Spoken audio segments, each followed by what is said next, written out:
Hey there, I'm Pamela. I'm 29, armed with a marketing degree, and currently job hunting like it's a full-time gig. Because, spoiler alert, it basically is. It's been a rough few months without work, but I've got a big interview lined up at a swanky marketing firm downtown, James & Co. It feels like my shot at finally turning things around. Family's supposed to have your back, right? At least that's what I always believed. My older sister, Nancy, and I have always been close, sharing clothes, borrowing makeup, and dishing about everything under the sun. Her husband, Jack, has always felt more like a brother than an in-law. Last night, we were all gathered around the dinner table at my parents' house, enjoying Mom's lasagna, her masterpiece. I couldn't keep it to myself any longer. Guys, I've got news, I blurted, practically bouncing in my seat. What is it, sweetie? Mom asked, her fork hovering midair. I landed an interview at James & Co.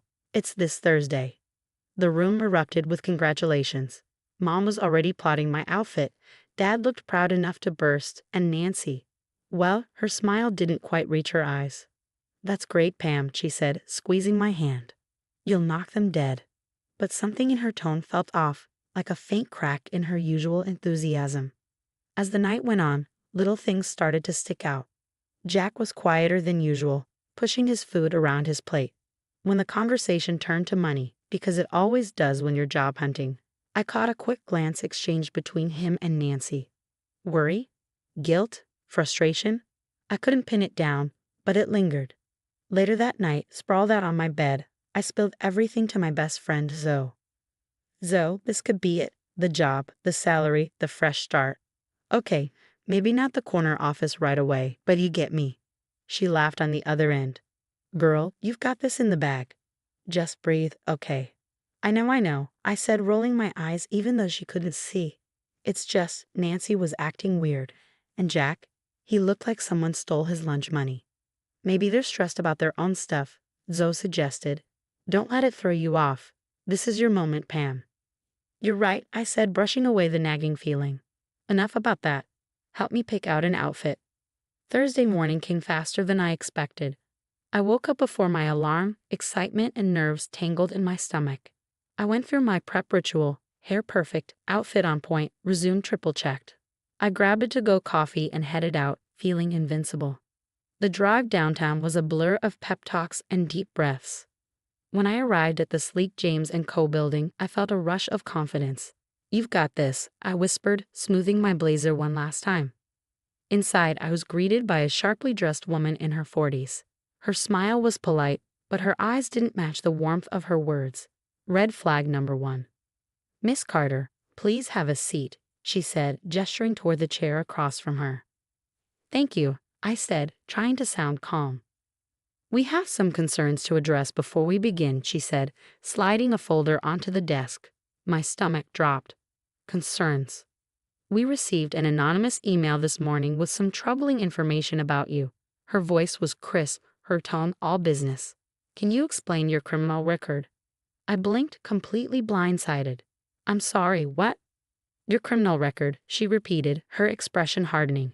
And while we're at it, perhaps you'd like to address the substance abuse allegations outlined here. My breath caught in my throat. There must be some mistake, I stammered, my heart pounding. I don't have a criminal record, and I certainly don't have any substance abuse issues. She didn't look convinced. Miss Carter, we take these claims very seriously. If you're not going to be honest with us.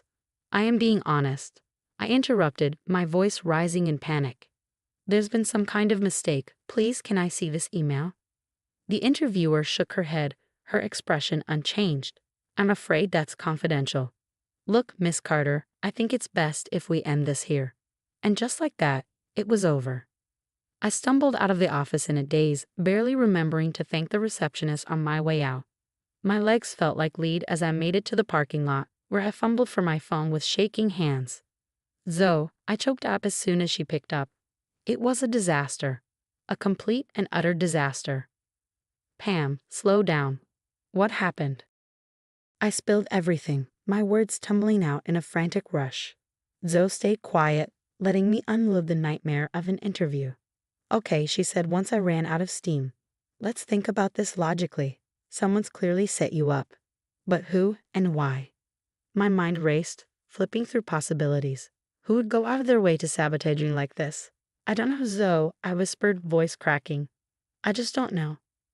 All right, here's the plan, Zoe said, slipping into problem-solving mode. You're coming over to my place. I'll grab some ice cream, you grab some wine, and we'll figure this out. There's got to be a trail, emails, phone calls, something. Her confidence steadied me. Yeah, okay, thanks, Zoe. I don't know what I'd do without you. Later that night, Zoe and I went into full detective mode. Armed with rocky road and sheer determination, we started digging. And what we found made my stomach churn. First, my email. Someone had hacked into it, reading my messages, sending sketchy ones. The violation felt personal, invasive, like someone rooting through my diary. This is next-level creep stuff, I muttered, scrolling through my sent folder. Then Zoe froze. Oh, Pam. Since when do you have a Facebook page called Pamela's Wild Nights? I nearly choked on my wine. I don't. But there it was, a profile littered with photoshopped pictures of me doing cake stands, smoking, and God knows what else. The final blow? We discovered someone had made anonymous calls to James & Co., spinning scandalous stories that would make a tabloid blush. This is insane, I whispered, my head spinning. Who'd go to all this trouble? The answer hit me like a freight train. No, it couldn't be. But the more I thought about it, the more it clicked. Nancy's weird behavior at dinner. Her hollow congratulations. Jack's unease. The next day, I confronted her. Nancy, I said, forcing my voice to stay steady. Did you have anything to do with sabotaging my interview? Her eyes widened. What? Pam, how could you even think that? Her voice hit that high-pitched note it always did when she was lying. The same one she used in high school when she denied stealing my favorite lip gloss. I wasn't buying it, but I needed proof. Enter Ryan, my tech-savvy cousin. Leave it to me, he said, cracking his knuckles like a hacker in a spy movie. 2 days later, Ryan called me over. You're not going to like this, Pam. He showed me the digital breadcrumbs, emails, fake profiles, and anonymous calls, all leading back to Nancy's devices. But why? I asked, my voice barely a whisper. Ryan shrugged, looking grim. That's something you'll have to ask her. Later that night, I got my answer.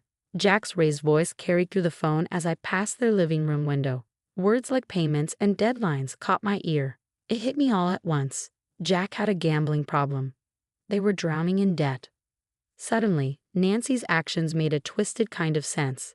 She wasn't just jealous or spiteful. She was desperate. If I got the job, my success would only highlight their struggles. And in her fear, she'd chosen to sabotage me. I felt sick. My own sister, the person I'd shared everything with, had betrayed me to protect her own crumbling life. What are you going to do? Ryan asked when I told him. I took a deep breath, anger and determination mixing in my chest. I'm going to confront her. And this time, she's not going to squirm out of it. As I drove to Nancy's house, my thoughts raced. How could she do this? Could we ever move past it? One thing was certain, nothing would ever be the same again. I was done being a victim. It was time to take control of my life, my future, and my narrative. No one, not even my own sister, was going to stand in my way anymore.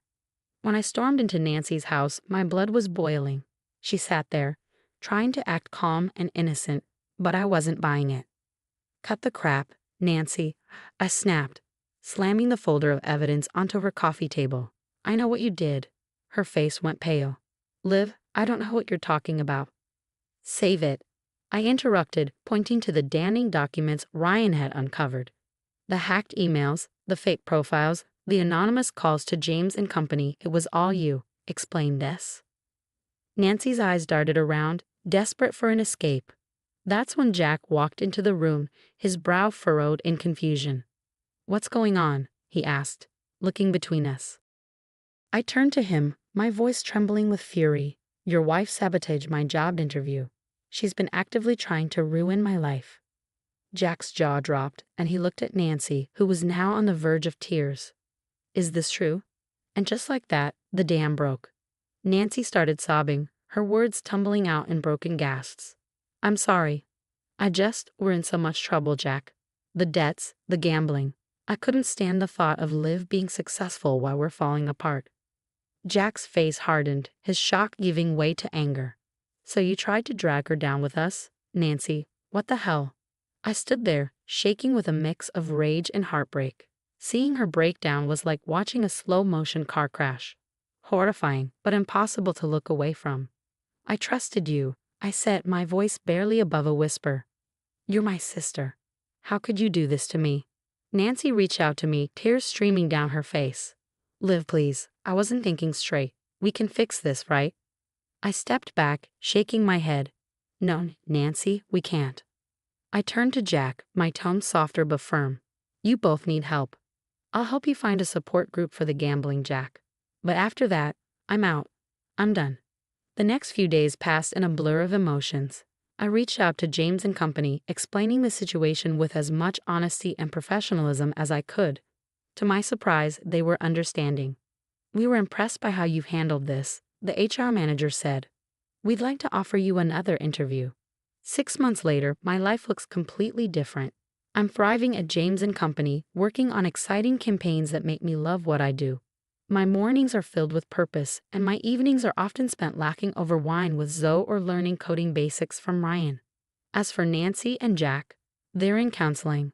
Last I heard, they're trying to rebuild, but the family has kept their distance. It hurts, but I hope they figure things out, for their sake, not mine. Sometimes I miss the sister I thought I had. The one who braided my hair before school dances, who held me when I cried over my first heartbreak. But then I remember what she did, and I know I made the right choice. This ordeal has taught me the importance of surrounding myself with people who lift me up, not drag me down. And sometimes, those people aren't the ones you expect.